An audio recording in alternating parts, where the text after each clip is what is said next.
slow down, grab the wall, wiggle like you're trying to make your ass fall off. Hella thick, I wanna smash them all now. Speed up, gas pedal, gas pedal, gas pedal, gas pedal, gas pedal. And you already know me, S-A-G-E. Gas pedal, look, gas pedal. Black money, let them all say amen. I'm just trying to make it clear, boy, Ray-Bans. I'm a great man, whoa, say friend. I play a whole late night DJ, man. Room full of boppers, tell them give me topper. Beat it up, 911, hit the coppers. I'm S-A-G-E, who would like to know? V545, large me in your throat. West side, baby, do what you do. And you got tell what that shit do. It's pretty nigga mob, that's the way that I grow. I be stepping up in the club, they make it drop to my show. I do mad cause I spoon, but I don't give a fork. Everywhere, nigga, out if he acting up for a sport. Use that door, grab a girl and get a yank. Gang, got a booty like coops, I'm trying to make it. Wow, slow down, grab the wall. Hello everybody, hello squad, and hello Jadowski, because those are the only two. We're early, and because wait, they didn't hear you say that. Oh, now you can say it. We are early. Yes, we're going to finish this up. Yes, we're gonna finish this up. Oh, I'm still playing music. I'm just waiting for Lulu to get set up. I'm set. Oh, you set? You have recording? Didn't hear you say recording. Recording now. Ah. We are now on the record. Oh boy. I'm still my model's still flipping out. I think it has something to do with like GPU stuff. Like I recently did like a GPU priority mode to see if that would also help. But it kind of doesn't seem like it did. I think it's once again because I'm playing something on the computer. So I guess it's just these two and then the finale.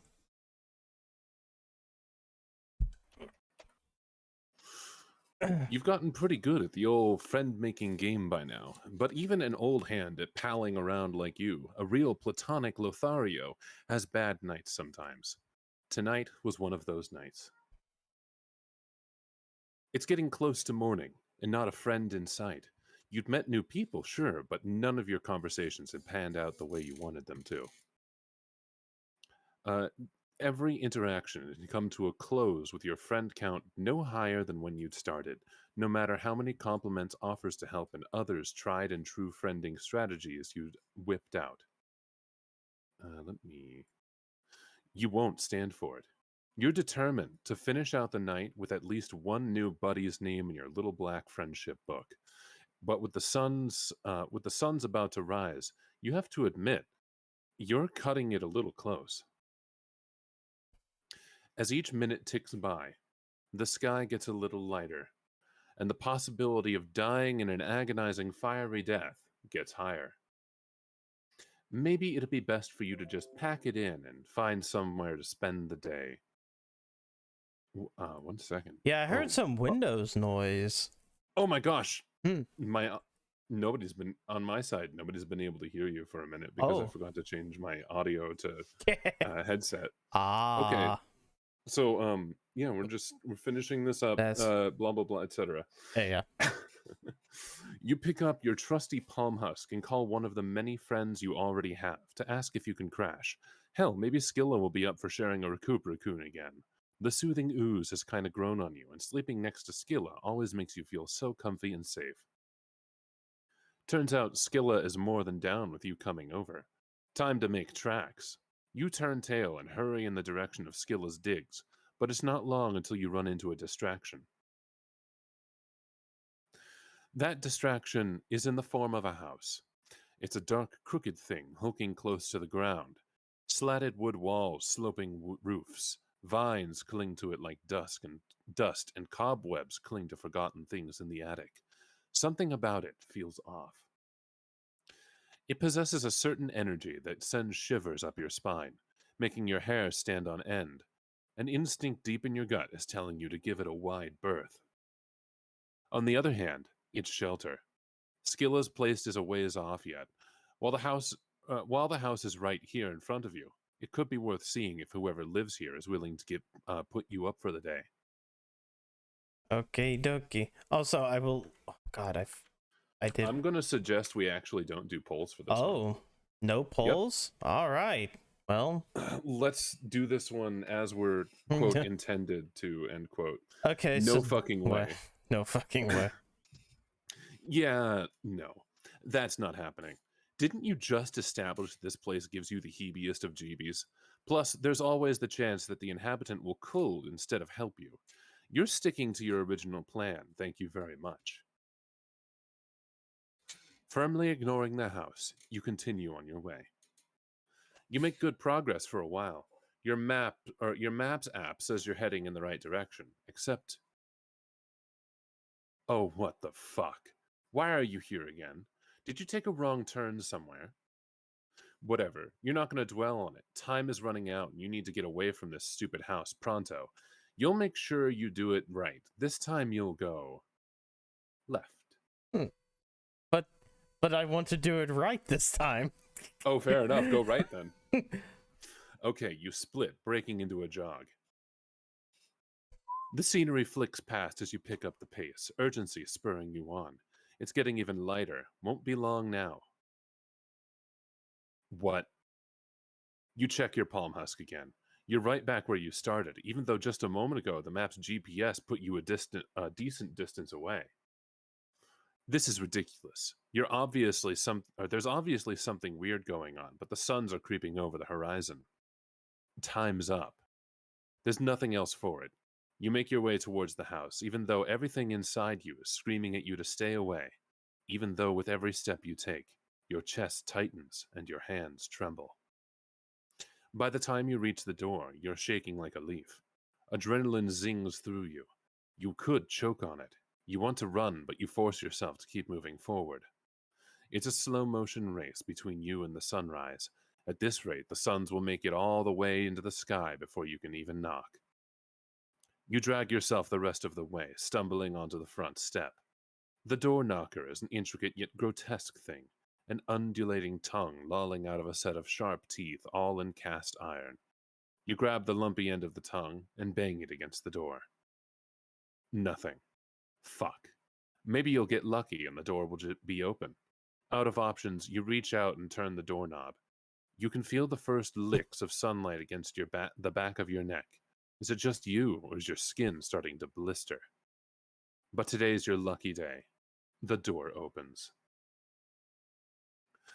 You should feel overjoyed at your life being spared. Instead, your focus is fully on how the roiling in your belly has bloomed fully into nausea. In the distance, inexplicably, is the peal of sirens, an insistent whining noise that only continues getting louder. You shouldn't have come here, but it's not like you had any other choice. You might as well see what awaits you inside, but as soon as you cross the threshold, the world lurches and you pass out. You come to a different in different room than the foyer. Okay. Mm-hmm. Head ringing like someone just whacked it. When you move to sit up, there's the sound of skittering all around you, like hundreds of tiny insects are scurrying away to safety. Had they been roving the floor while you were knocked out? Gross. You prop yourself back up on your hands and take a look around. Your impromptu nap has done nothing to assuage the deep sense of wrongness you have about this place. But hey, maybe you've managed to sleep through the day. Maybe the sun has set again, so you can get the hell out of here. This sense of optimism is misplaced, probably, but it's not as if you can check. There are no windows. You cast your eyes around the room. Underneath the floral peeling wallpaper, the walls are riddled with damp and mold. And on the other side of the room, an open door. Thank fuck. You aren't locked in then. You can go look for somewhere else in the place that might have got a damn window. You step into a long, winding corridor. It's so press H real quick. H. Yeah. Yeah. Fucking Yeah. Look at that them. painting. That furthest painting almost looks familiar to me. I mean, it looks like a certain the rap duo. except one of them's a fucking dog or something. teddy bear or something. You almost feel as though the walls. You step into a long, winding corridor. It's so cramped, you almost feel as though the walls are closing in. While it had been warm enough outside, in here a deep chill settles over you, sinking deep into your bones. You're half convinced you'll never be warm again. Emanating from somewhere you can't see is music, tiny and rhythmic. It's soon interrupted by a crackling noise, like someone trying to tune in to the correct station on a radio. Then one of the picture frames lights up. Looks like it was actually some sort of TV screen. Welcome! Welcome! We're glad you're awake and that you came to visit us.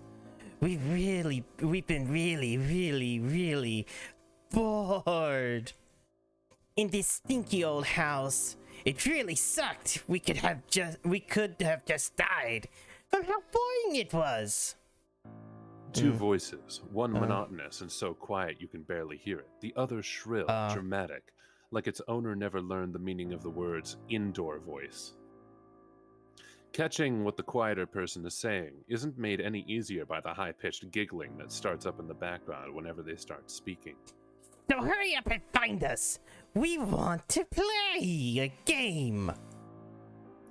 Gee, why do those words give you such a profound sense of déjà vu? The line goes dead.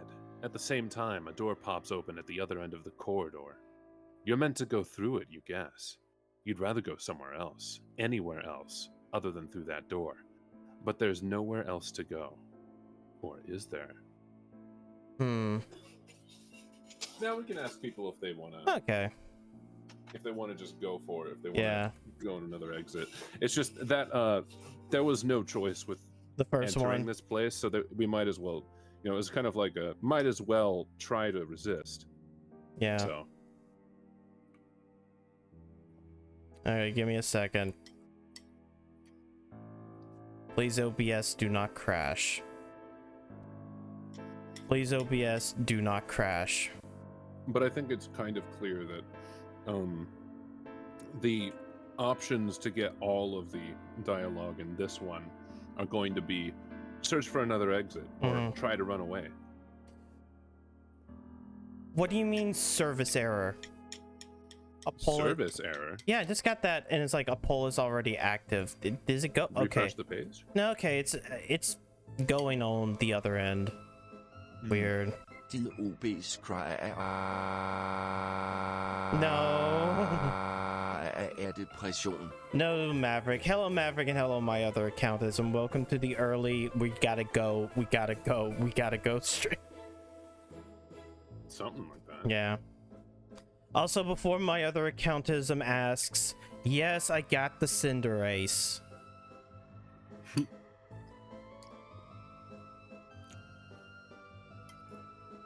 You can see it on my Twitter. No, I didn't use a slow bro. I used the other one. Is it female? I don't know. I didn't check that. Can you fuck it? You motherfuckers. What? Tied. Oh, I didn't even see the poll. Coin flip. Boo. Shake.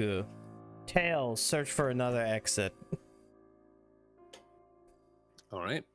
No, there has to be something else here. Ignoring the voice's instructions, you examine the walls of the corridor instead. Soon enough, you notice something funny about one of the paintings. Its frame seems much thicker than the others, which strikes you as somehow suspicious. Feeling along its bottom edge reveals a button. You push it. There's a groaning sound, and part of the wall folds itself away, revealing a tunnel of some sort. Ha! You knew it. You're so focused on trying to make your escape that you rush through the opening without looking. If you had been more careful, you might have noticed one very important thing. Past this doorway, there is no floor. Your feet meet thin air, sending you pitching downwards. Drat, you think, as you plunge towards the pit of knives beneath you. You'd reached a follower milestone on Chitter the other day, too, and you hadn't gotten around to bequeathing it to any of your friends in case something like this happened. Your final regretful thoughts are of your account, dusty and abandoned, with no one there to continue to update it after you're gone. Oh, shit. I'm not going to look at that Maverick because odds are fucking it might crash. Hold on. Go back to that ending real quick. Okay. Click through it. Because I think. Oh yeah. Okay, we got bloody. We're also wearing Malik's sweater instead of like the cosplay that we had in the other one. But that's fine. That might not have happened. Oh no, the other one definitely happened. It's just. We're not dolled up. Well, I meant click through it as in I'm pretty sure that it resets you back into the room we woke up into. Oh. If I remember correctly. I mean, no? Okay, no. I'm dumb. Don't worry about it. Man. Alright, of innings, Mindy. Boop, boop, boop, boop. Because this is that final little story that pretty much says, you know what? No, there's only you go one way. It does get pretty secular. Yeah. Let's go for just approaching the house. Yep, and nothing else for it. Okay, so it just does the exact same thing. Yep. Okay. Alright. Approach the door. Your wariness only intensifies once you set off down the hall because the walls start fucking bleeding. You've seen enough troll blood at this point to be able to recognize it. Multicolored streams ooze over the wallpaper and faded portraits lining the wall, collecting, congealing in sticky, viscous puddles on the floor. The narrow hallway becomes steeped in the stench of copper. You walk faster, but the streams of blood follow you, sluicing down from the ceiling as quickly as you walk. You reach the door. Eager to get away from the grisly sight, you throw it open.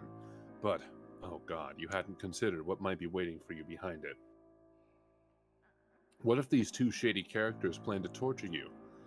Tie you up and steal your palm husk, texting embarrassing messages to your friends while you can only look on in horror, helpless and unable to intervene. Anything but that. It's too dark to see anything. All you can do is fumble and feel around with your hands. Getting out of the room again is a no-go. The door swung shut behind you as soon as you stepped inside. You shuffle forward on wobbly legs. The floor feels unstable somehow, like it's going to open up and swallow you at any moment. Would it be a good idea to call out to see if anyone's here? You manage a feeble hello. Your voice echoes, soft laughter reverberates back in response. You catch a glimpse of something from the corner of your eye, a flash of purple. There's the sensation of eyes on the back of your neck, watching you, but you can't discern where the other presence in the room is, if there even is one. You kind of hate this. Of all the shitty welcomes you've received, this one takes the cake. You have to get out of here. You try to gather your panicked thoughts together to formulate a plan, but before you can do anything, a series of ropes appeared, seemingly from nowhere, coiling tight around you and holding you down. You're finally here! We've been waiting for you! A light comes on. It's not the warm, burning rays of sunlight. This room is windowless too. But a spotlight, bright and harsh. It lights up a broad swath of the room, bleaching it white and sending long shadows stretching away from it. You can see your captors more clearly now. Two purple-blood kids. Aside from their expressions, they look exactly the same. A manic glint sparkles in the eye of one of them, as sharp as its razor blade grin. The other looks more hesitant, almost sad. We're Basil. Bisley. And Barzum. You're the alien, ain't ya? You look weird. Your body's real weird. We're wondering what color your blood is, or how springy and slimy your acid tubes are. They squirm around like slither beasts when we slice open troll bellies. Are yours the same? You struggle against your bonds. You have no idea what acid tubes are, but you'd much rather they stay inside your body where they belong, thanks. You thought you'd moved past the days where you had to serve as a torture muppet. All you needed was a few hours shelter from the sun, and if it's safe to go outside again, you'd really like to leave. This was the wrong thing to say, apparently. The twins leer at you disapprovingly. Or, well, one of them looks so disappointed he might burst into tears. The other just looks pissed. No way! We told you! We've been so bored! Do you know what it's like to be all alone? With no one else to play with?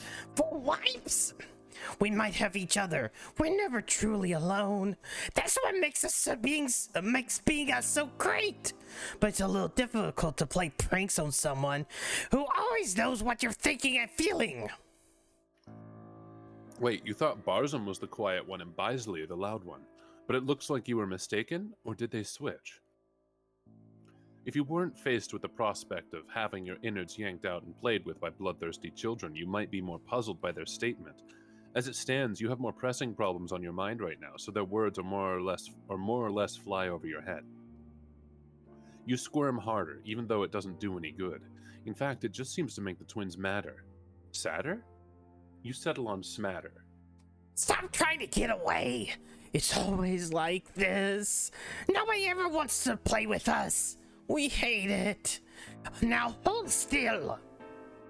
You look at them beseechingly, trying to appear as small and helpless as possible. Maybe it's a little pathetic giving puppy dog eyes to little children, but you lost track of your own dignity a long time ago. They're not really going to do this, right? A noise starts up. It sounds suspiciously like a chainsaw. And is it just you, or is there the scent of raw meat in the air? Where the hell is it coming from?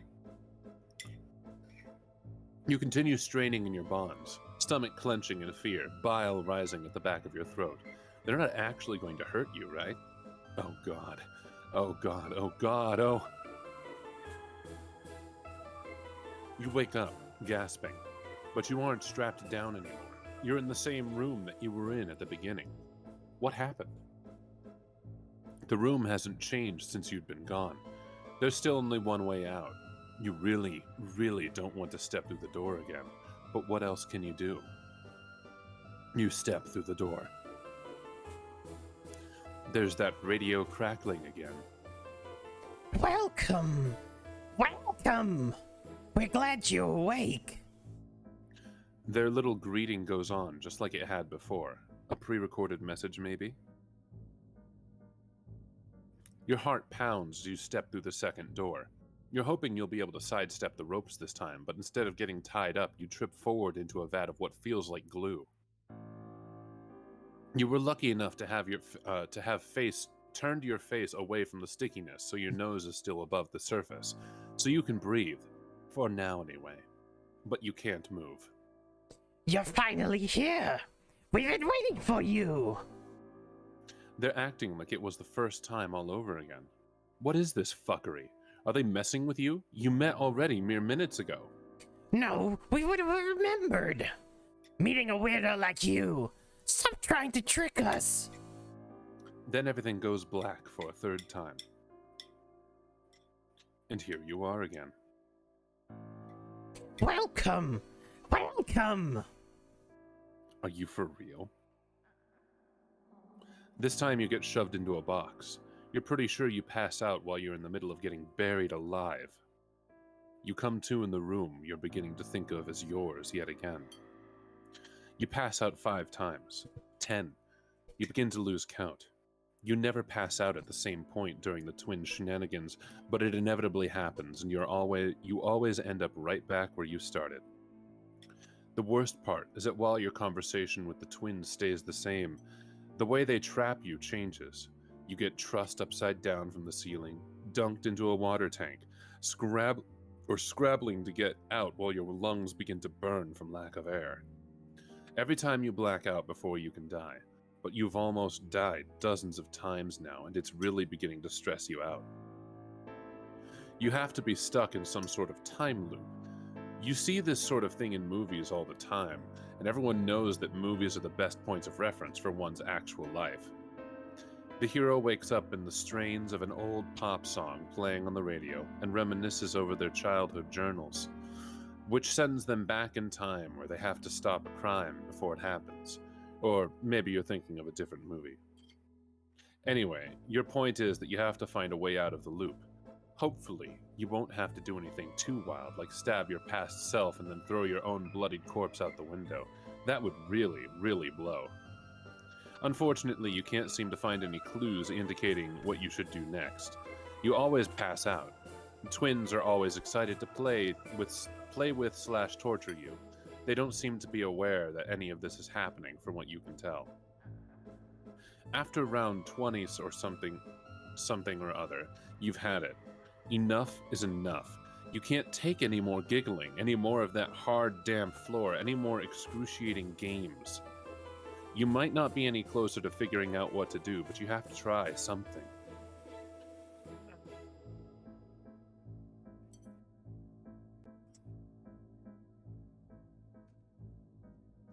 How many times did you fail before you got the Cinderace, Kappa? I would have to say maybe... I want to say the actual number probably just was like 7 times, depending upon what type of party it was. Because the first time I did it last night, I was like, okay, whoops, Iron Head. The fucking thing has Iron Head. Okay, dash button is not going to work. Just for the sheer fact that it can one-shot via Iron Head. So then I looked up one strategy. I was like, okay, you know what? The first strategy I see I'm going to take, because odds are I'm going to have to level a different Pokemon. So that was the hello Avalon. That was the Espartha one, where it's like use Reflect, maybe Calm Mind to build up special attack, give it a Shell Bell, make sure it's an opportunist, level eye level, you know, EV level it up, and that worked until people kept that kind of worked for everything else outside of the up until like about the halfway point, and then people kept fucking up. Or sometimes you just get a motherfucker who would actually put out a Azumarill or other thing. Hello Matanui. So I think it took like 8 times, and the last time was 2 slow bros, which is the other part of that strategy. Me with an Espartha, and then the other person was a dash button. I don't think anybody died in that one though, so that was actually pretty good. So I'm trying to still try Azumarill. Yeah, that one ain't going to work. That motherfucker's tanky, but it ain't tanky enough. An Iron Head, especially after it bulks up and it resets your stats. Nah, fuck that. Anyways, number 1, fuck this. There's one thing you've been doing wrong, appealing to the twins to let you go. All they seem to care about is torturing you. Of course, simply asking them for your freedom isn't going to work. You'll do things differently this time. If you want to escape, you'll have to go on the offensive. You wake up again. Disembodied voices, bleeding walls, game, check, check, check. You head towards the twins' room. Stand back, you yell, before they can launch into their tirade. You're a weird, scary alien with weird, scary alien superpowers, and you're not afraid to use them. You switch on your phone's torch app, waving it around. You even attempt an intimidating roar for added effect. The only superpowers you're aware of is your irresistible charm and a set of truly banging gams, but they don't need to know that.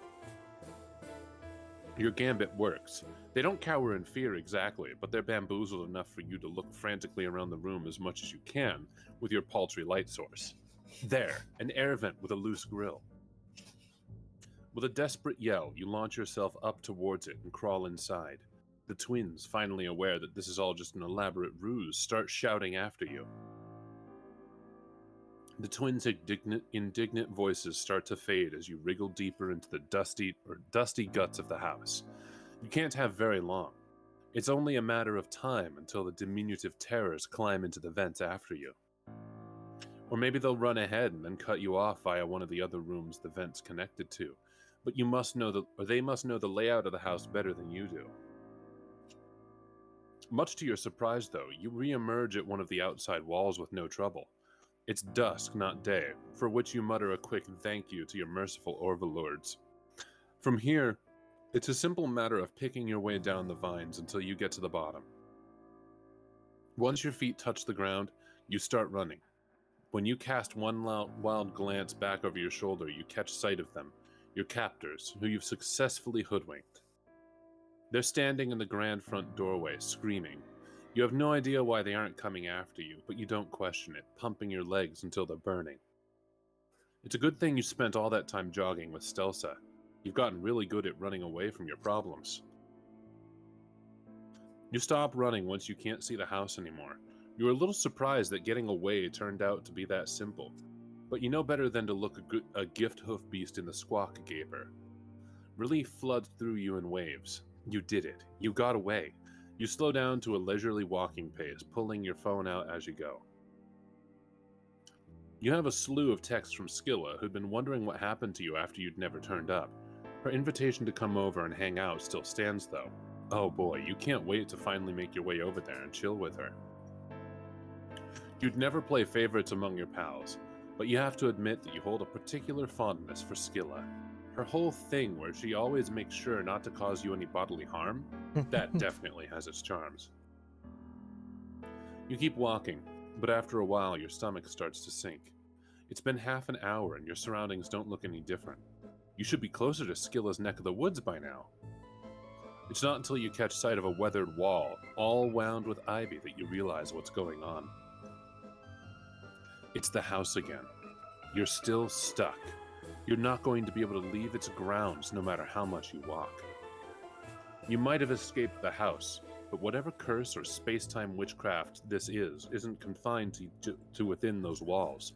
You're in a pocket dimension of some sort, and you don't know how to break out. So now you can either return to the twins, since they're the only company you have out here, or make these bushes your new best friends. You look dolefully out at the miles of scraggy underbrush before you. You had probably best get used to gazing at nothing but this, since it's all you're going to be seeing for a long, long time. Forever lost. It looks kind of like, okay, so I've been holding this off. The house kind of reminds me of the castle from Castlevania, you know, Dracula's castle, just for that one bit right up here, the thing that where Dracula typically sits, because it's kind of like that. Also, my other account is motherfuckers can actually one-shot Cinderace. I've actually seen it. It's legitimately, you have to, it is so fucking stupid. You have to make sure you're using the slow bro. Stack 3 Iron Defense, stack 3 nasty plots. I think it's a helping hand and a cheer, and the moment you use stored power, it one-shots. It's just like, yeah. Holy shit. No, it just completely one-shots this 7-star. I one-shotted, yes. It's just harder now. It is. But that requires you having a party that is willing to set up for you. That is the only problem with those 7-star raids is, yeah, if you're going in referendums, it is frustrating. Is this for that new game? Scarlet, yeah. It is for Scarlet and Violet. This week. Man, I really liked the fucking gimmick for Sword and Shield, though. The Gigantamaxing. Yeah, I can understand. Yeah. I mean, I have my own problems with it. I have my problems with it, but yeah. I mean, it gives you access to like an entirely different moveset, basically. Yeah. It's pretty cool. I like it. It'll gone up before you set up, it's loose. Yeah, if you're going to try to one-shot it, or when you're trying to solo it. But the one I was able to get the shield up, and then if you go to my Twitter, you can see the moment of just everybody just kicking its ass just as soon as the shield goes up, because it didn't reset anybody's stats after the shield went up. So it was just like, yo, here's half of its health just gone even with shield up. There's one thing you've been doing wrong, making this all about escape. You've been so preoccupied with not getting sliced to pieces with knives and everything that you've lost track of what's truly important. The word that echoes in your heart when you rise at dusk and pulses through your bloodstream during the rest of your waking hours until it's time to go to sleep. The word that's kicked off every single narrative you've starred in thus far. Friendship. You'll do things differently this time. You're going to bring yourself to truly care about these creepy clown children, goddammit, even if it's the last thing you do. And with the way things are going, it very well could be. Their MO is oddly benign this time, a tickling machine. Unfortunately, it's a little difficult for you to talk to them through all the laughter. What are those noises they're making? I think they're trying to tell us something. Miraculously, the tickling stops. You wheeze trying to catch your breath, hoping to God you haven't peed. You've managed to not wet yourself out of fear until now. It would just be the worst to have broken your streak due to laughing too hard. What is it about clowns and you divesting your body of waste? After assuring yourself that your underwear is blessedly dry, you ask, if they kill you, won't they just be alone again? How is that beneficial for anyone? They'll be bored and you'll be dead, which you would really rather not be. The creeping saccharine smiles transform into matching expressions of confusion. Barzum puts a finger to her chin, cocking her head to one side as if deep in thought, almost like a puppy. Under any other circumstances, you might even consider it cute. What are you talking about? We don't want to kill you. Well, maybe cut you a little. You'll heal right back up again. Don't be such a wiggler. Some of the things they've tried to inflict on you would have definitely taken more than your regular human healing functions to recover from. But wait, you think back to Remele taking a whole-ass club in her side and acting like it was no big. She said something about higher blood colors being able to take more of a beating, too. Are the twins assuming that's the case for everyone? God, this is what happens when all the adults in a society go off-planet and leave a bunch of zoo animals to bring up their kids. Or, well, trolls also solve most of their problems by killing each other. You can't discount that either, you suppose. You take a closer look at the twins. There isn't any malice in either of their faces. The only emotion you can discern is idle curiosity. You decide to take that as encouragement. You explain that no, you won't heal up from being sliced open, or from an on-fire scuttle buggy being flung at your head, because you're a human, and humans heal differently from trolls. Well, differently from high-blood trolls, at least. You even use your best babysitter voice for good measure. You feel like you're giving a stern talking to about the importance of taking care of one's toys so they don't break. Instead, you propose, why don't you be friends? You can all play together instead of you being the subject of their torment. They'll be able to play with you for longer that way, too. They give you a strange look. Friends? What's that? Do people not agree to be their playmates very often? No. Usually everyone runs in the other direction. So we have to catch them. Or trick them. That explains a lot. You think you're beginning to understand. If they let you down, you can try and show them what you have in mind. They do. They actually free you. They turn all the lights on in the room, too, so you can finally see everything in it. It's bigger than you expected and set up like a circus tent. A wire is suspended along the ceiling. A person-sized target board rotates at dizzying speeds against the back wall. Juggling clubs, knives, scarves, and other props are piled across the floor. You recognize a few of the mechanisms they had inflicted on you before. It's pure chaos. So, what else do they do with all this stuff? They're still staring at you as if they aren't quite sure how to deal with you engaging with them voluntarily. You're feeling pretty tentative yourself. This whole interaction seems incredibly precarious. You're afraid that if you make a misstep, you'll end up back in the tickling rack again. This isn't ours. We just found it when we got here. But it does look a lot like what's in our hive. We can do shows and stunts. All kinds of cool stuff. Fuck, even when they aren't threatening you, the way they talk in chorus like that freaks you out a little. In perfect unison, like they're one voice instead of two. You shake off your fears and suggest that they show you a little something. They seem to like that idea. Excitedly, they scurry over to the target board. One twin stands against it, while the other picks up a handful of throwing knives. You're anxious. You don't exactly want them to rough each other instead of you. But Barzum just throws the knives in a graceful arc. They surround Bisley perfectly, barely missing him. You gasp, your mouth a perfect O. The twins seem pleased with themselves, laughing together like they're sharing a secret. If you think that's impressive, watch this. They execute a sick flip on a pair of trapezes above a bed of swords, make a daring escape from one of the contraptions they trapped you in. They move similarly to how they speak, perfectly in tandem with each other. With the variety of obsessions you've seen among your friends, it figures that it was only a matter of time until you met someone who made a hobby of risking their lives. It's not too out there compared to cage fighting, you suppose, or collecting saucy East Alternian figures. You could have just escaped from the trap we put you in earlier, you know. Why didn't you? You laugh nervously. You haven't exactly had much practice, and maybe it would have been easier if you had someone else to help. You look at the two of them pointedly. You didn't even realize siblings were a thing among trolls, let alone twins. Sibling? What's that? You know, someone you share a Ulysses with? Someone you hatched with in the same clutch? Are you phrasing that right? We do share a Lucis. We share everything. We didn't hatch from the same clutch. We hatched from the same egg. We were going to be a single troll, but we split it too. Just our bodies, though. Our minds are still one. One person, two bodies. We're one and the same. Okay, maybe siblings aren't a thing on Alternia after all.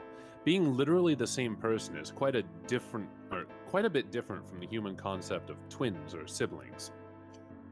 Somehow, this leads to them telling you all about a number of exploits they had with some of the other kids in their neighborhood. One story led to another, and soon you're recounting some of your own adventures too.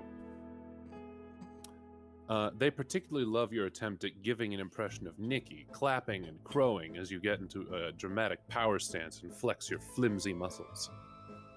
You can't help but feel a little proud of yourself. You feel like the guy on Jurassic Park who walked into the Velociraptor den all, "Be chill, my dudes," and they actually listened to him. Besides, there's something great about making kids laugh, even kids who were trying to murder you less than an hour ago.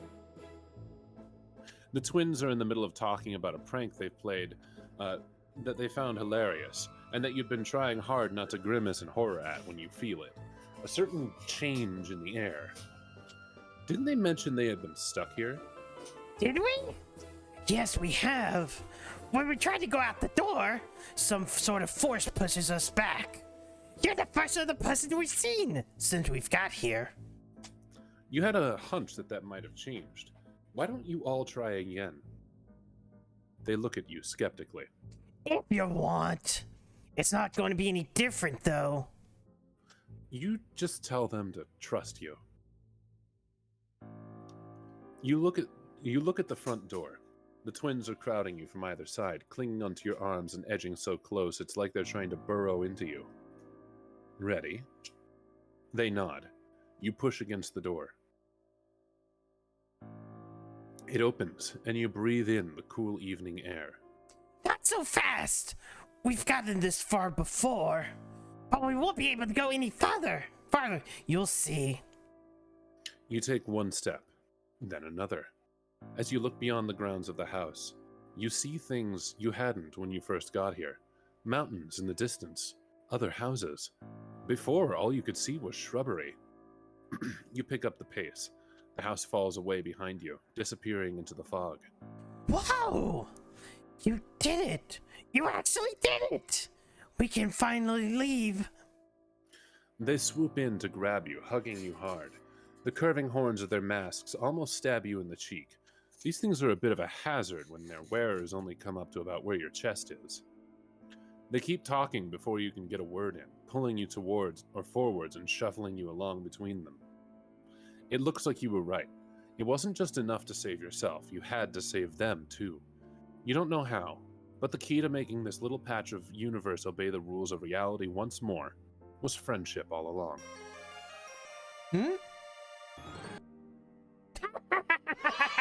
You should have seen your face! You were shit at your game tubes terrified! You heave a sigh as their incessant giggling surrounds you like so many playful ghosts. Yes, you say, very clever. They were the ones behind all this nonsense, weren't they? You started guessing somewhere towards the end. You wiggle your hands vaguely, all the time stuff. They sure scared you all right. No. That wasn't us. We were talking about the bloody walls and creepy sounds. None of that was real. That was all us. That was all chuckle voodoos. We're the best at chuckle voodoos. We got you so good. They both bounce beside you excitedly. You blink down at them. You have no idea what the heck chuckle voodoos are, but you can only guess that it's some sort of illusionary thing. So they didn't have anything to do with time messing up, folding in on itself. No, we told you. We've been trying to get out of that stupid house for wipes. Maybe even a parakeet. Do you really think that was our hive? Our place is so much cooler than that dump. Visit their actual hive? You have your reservations about that, but you can't find it within you to say no as they eagerly pull you along, one twin tugging your hand, the other looping an arm in yours. You look back at the house one last time. You have no clue whether the twins are lying or if they're telling the truth, what really caused what happened here, but right now, you're content enough knowing that you'll never have to see this place ever again.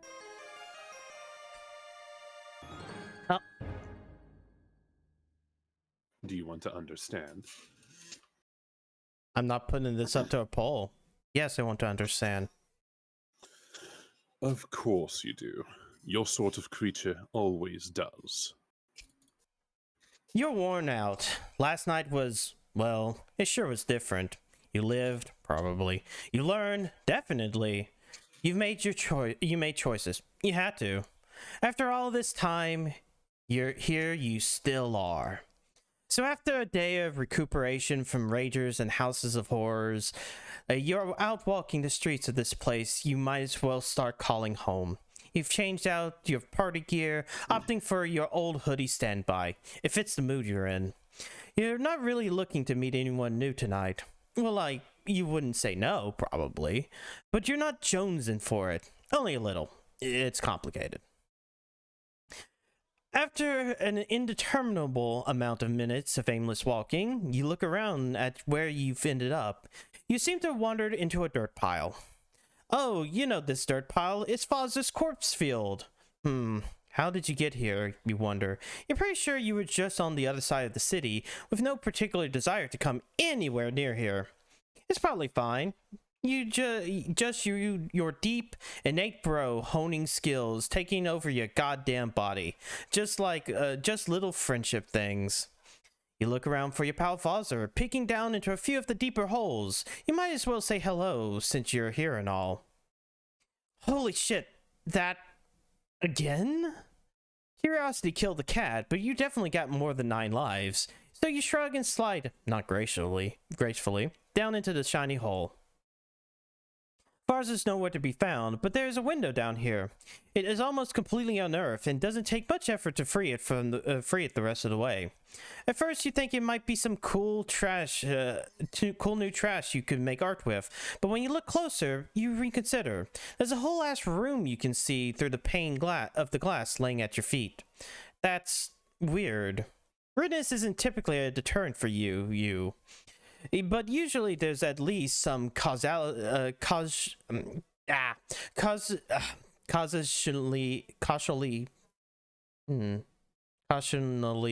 coherence, whatever. Doors are in walls surround rooms. You aren't used to finding parlors and ditches. Is there a latch or something? Should you do a polite little knock? There might be friends in there. Damn, you could really go for some friends right now. Is there a protocol for approaching ditch window? Allow me to stop you right there. I am a timeless being of the void, but even my patience has its limits.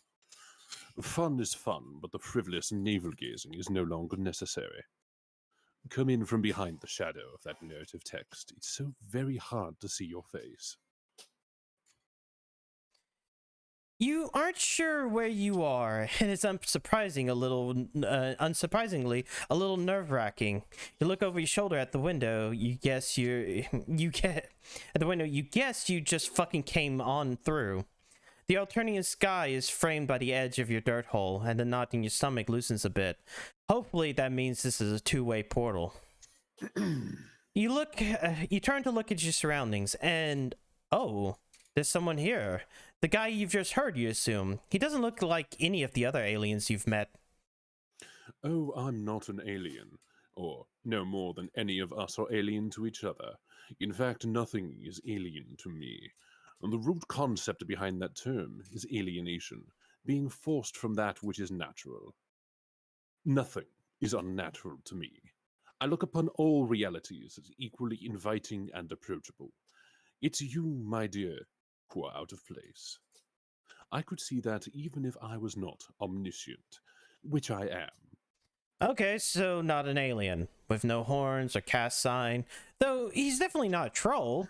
Wherever he is, he seems to be white, just really white and round, and his outfit is admittedly kind of dope.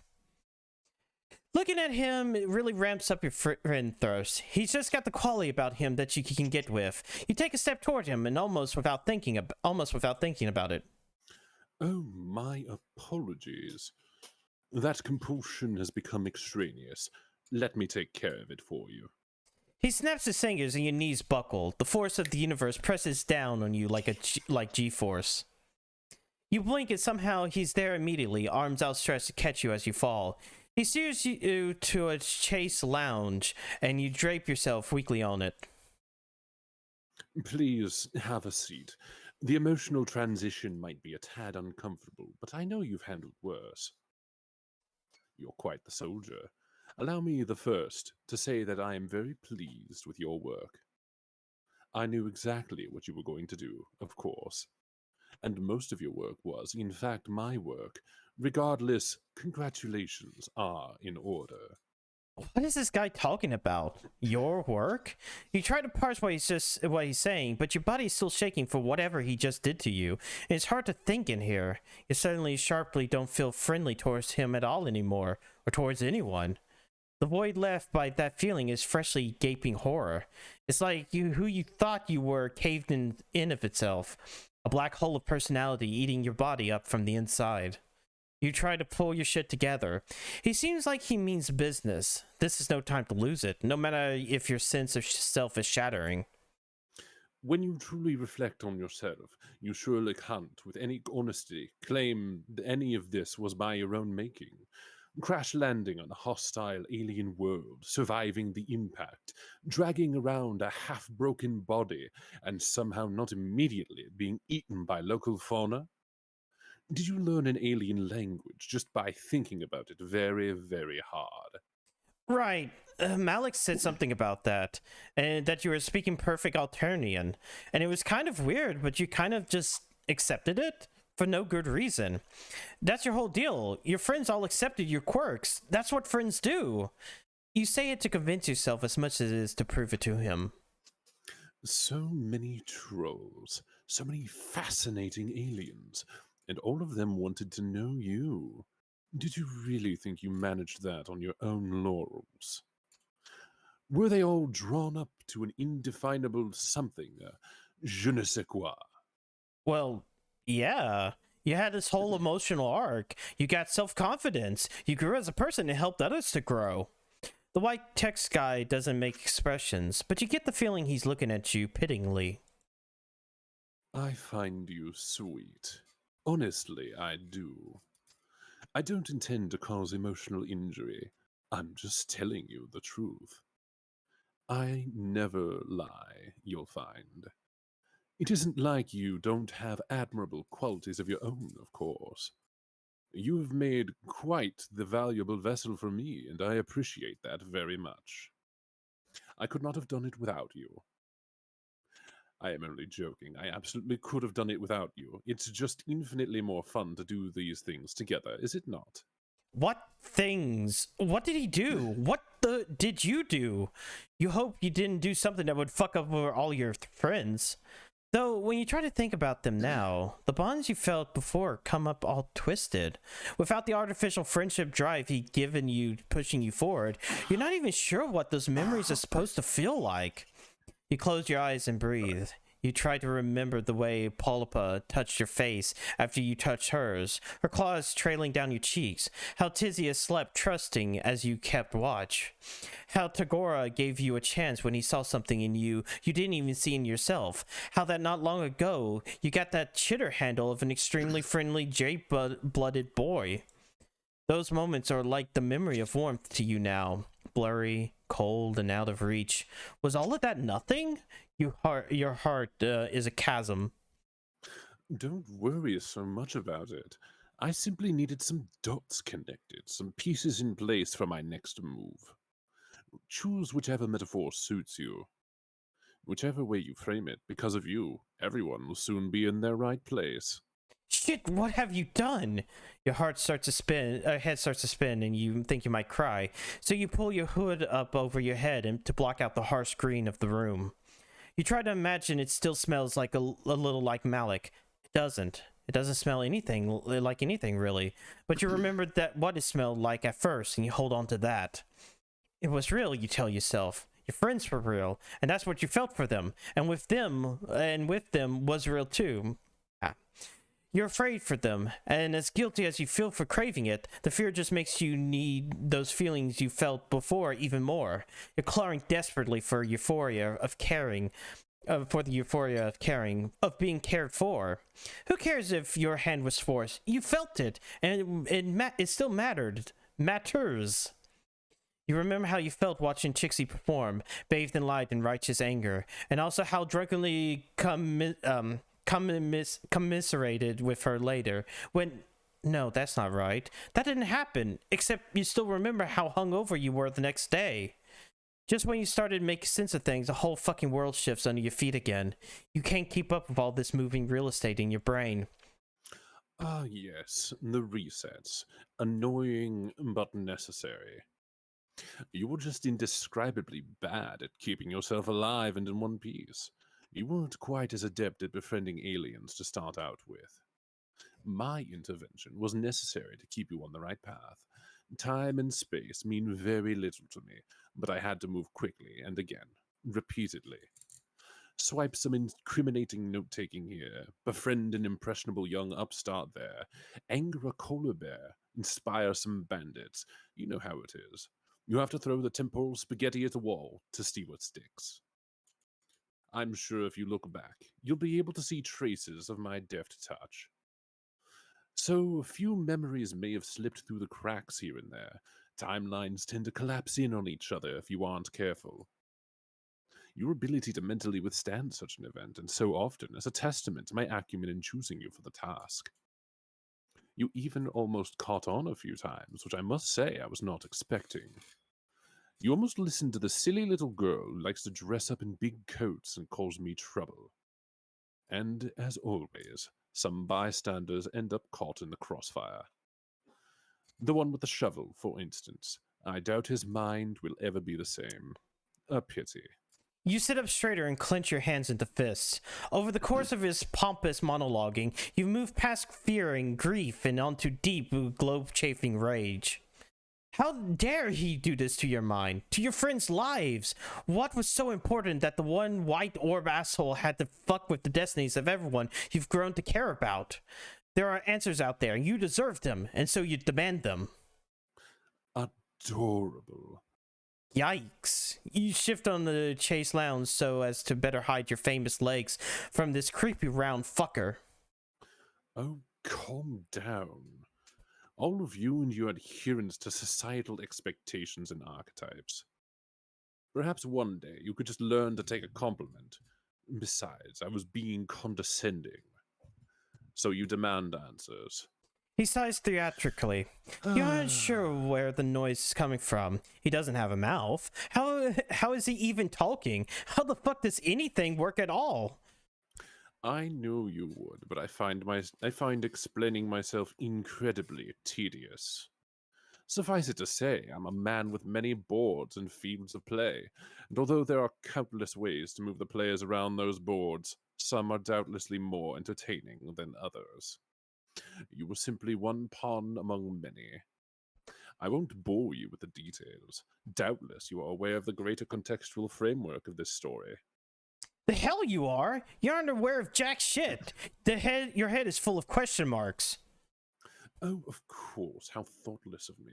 See, yet another unfortunate side effect of the limitless conversing with the narratively limited. He taps a thumb and forefinger to his orb. Perhaps it would suit you better to understand gradually. And when I say gradually, please understand that I mean it. You won't be leaving. But yes, I do believe this will clarify some things for you. This way, please. He opens the door and gestures inside. There's a light coming from in there, but it gives off the vibe of a dark closet door in an unfamiliar bedroom at 3 a.m. You're afraid, yeah, but you want to understand even more. You stand up and take a step, conscious of the movement of your muscles in your legs. With the rosy sheen of your friendship hypnosis or whatever the fuck he did to you gone, the sensation of moving your own body feels heightened, important, yours. There's probably a version of you that would try to turn him down, or that would fight or run or take a nap on this surprisingly comfortable piece of antique furniture. You even consider rushing back to say goodbye to someone, anyone at least, but you know there isn't time to click through all that bullshit. These tributaries flicker in your mental periphery, so tangible that you can almost see yourself choosing one, but you pull your focus back to your present and look him right in the orb. You have to trust that they'll remember you, because the you've become after this journey, after all of this friendship and growth and death and time, that you need to understand. You owe it to your friends, but even more, you owe it to yourself. You found your river, and you're going to see where it leads. So you follow him. Sit here, please.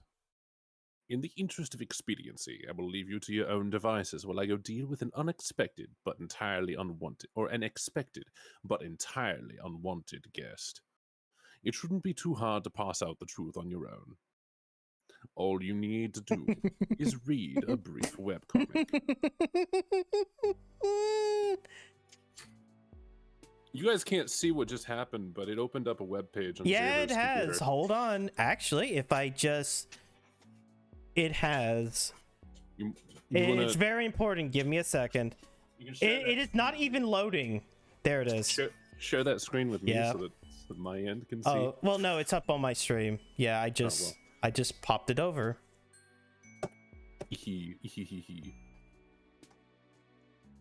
I mean, you could stream that web page to me. Oh, yeah, I could. Give me a second. How do I? I'll just do that and then share your screen, because I was sharing specifically the Friendsim with. Oh, here it is. Oh, the music didn't play for that. Yeah. Oh, it's not showing. Damn. Oh, yeah, Weird. it's being. Yeah, it's just black. Hold on, maybe if I share the specific screen. Yeah, if I just do screen one. Yeah, because there you go. Because that way I can do this and then go back to. It went back to Hiveswap. Yeah, I know, because I personally did that. Oh, okay. Yeah. Ah, yes. A young man stands in his bedroom. It just so happens that today, the 13th of April 2009, is this young man's birthday. Though it was 13 years ago he was given life, it is only today that he will be given a name. What will the name of this young man be? I don't think we should. Yeah, John Homestuck. Though his name is John, if I remember correctly, right? Yes, that is John. That is John. John. Zeus Milk Poop Lord. But that's actually a very good endpoint. Do you like how they did that? How they looped the ending of Friendsim into the beginning of Homestuck? Yeah, I think that works out really well. And I think for anyone who hasn't caught on, that's a good reveal for what we're gonna do later. Yeah. Yeah. Yep. We're gonna get some. We're gonna try and get some VTubing buddies together and read a webcomic. Mm-hmm. Which is kind of the reason why. I mean, I can't even say the person who was behind that's name. You know, being honest, as soon as you gave me the hint of like what you wanted to do for that voice, I was like, yeah, no, it's probably going to be this person. I'm like, well, we can't learn about him until later. Of course. It's not. Yep, it keeps happening, and it will continue to happen. It just keeps happening. The pile of Homestucks doesn't stop growing, or it doesn't stop not growing. Yep. Yeah, let me just take away that, and I guess I'll wrap up right this second. Tomorrow will be Tribal Hunter because